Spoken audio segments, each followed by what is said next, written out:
کربلا ایک واقعہ نہیں تھا، یہ تاریخ کا فیصلہ تھا۔ یہ سوال تھا، حق یا مصلحت؟ امام حسین علیہ السلام نے بیعت سے انکار کیا کیونکہ حق سر نہیں جھکاتا۔ پیاس آزمائش تھی، کمزوری نہیں۔ کربلا میں صرف مرد نہیں تھے، یہ قربانی طاقت کے مقابل نہیں تھی، یہ اصول کے لیے کھڑا ہونا تھا۔ تعداد کم تھی، مقصد بلند تھا۔ کربلا نے سکھایا، حق کبھی مرتا نہیں۔ یہ جنگ زمین کے لیے نہیں تھی، یہ جنگ ضمیر کے لیے تھی۔ ہر قدم قربانی کی طرف بڑھ رہا تھا۔ تلوار سے پہلے نیت بلند تھی۔ پیاس نے بھی حوصلہ نہ توڑا۔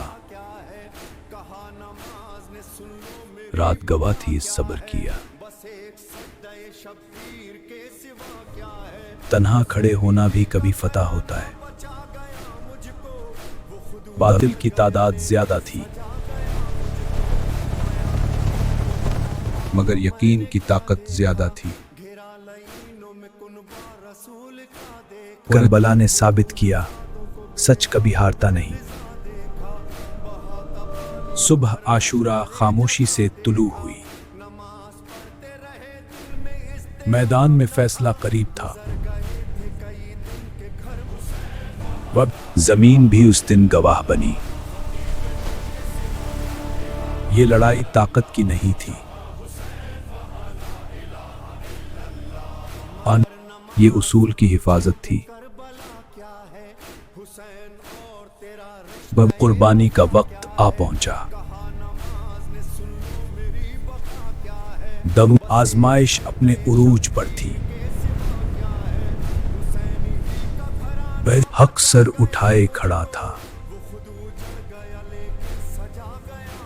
دب باطل شور مچا رہا تھا۔ مگر انجام تاریخ نے لکھنا تھا۔ شام کے سناٹے میں ہر دل میں خوف اور ہمت تھی۔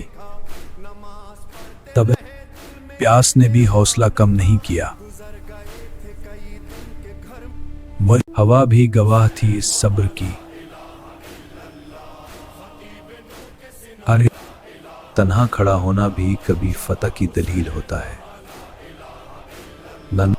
رات بھی اس دن کی گواہ بنی۔ یہ سفر صرف زمین کا نہیں، دل کا تھا۔ کربلا نے سکھایا، حق کبھی مٹتا نہیں۔ اگر غلبہ نہ ہوتا تو آج تاریخ بالکل مختلف ہوتی۔ شاید حق کی آواز کمزور ہو جاتی ہے اور باطل غالب ہوتا۔ شاید لوگ خوف کی وجہ سے خاموش رہتے اور ایمان کے چراغ مدھم پڑ جاتے ہیں۔ شاید نیتیں کمزور ہوتی ہیں اور اصول دفن ہو جاتے ہیں۔ اگر غلبہ نہ ہوتا تو سچ کا نام بھی مٹ جاتا۔ نماز اور روزہ صرف رسم رہ جاتے، روح نہیں بچتی۔ حقیقت کی فتح ممکن نہ ہوتی اور ظلم حکمرانی کرتا، لیکن امام حسین علیہ السلام نے ثابت کر دیا کہ حق ہمیشہ زندہ رہتا ہے، اور اگر غلبہ نہ ہوتا آج ہم اس کی حفاظت کے بغیر ہوتے ہیں۔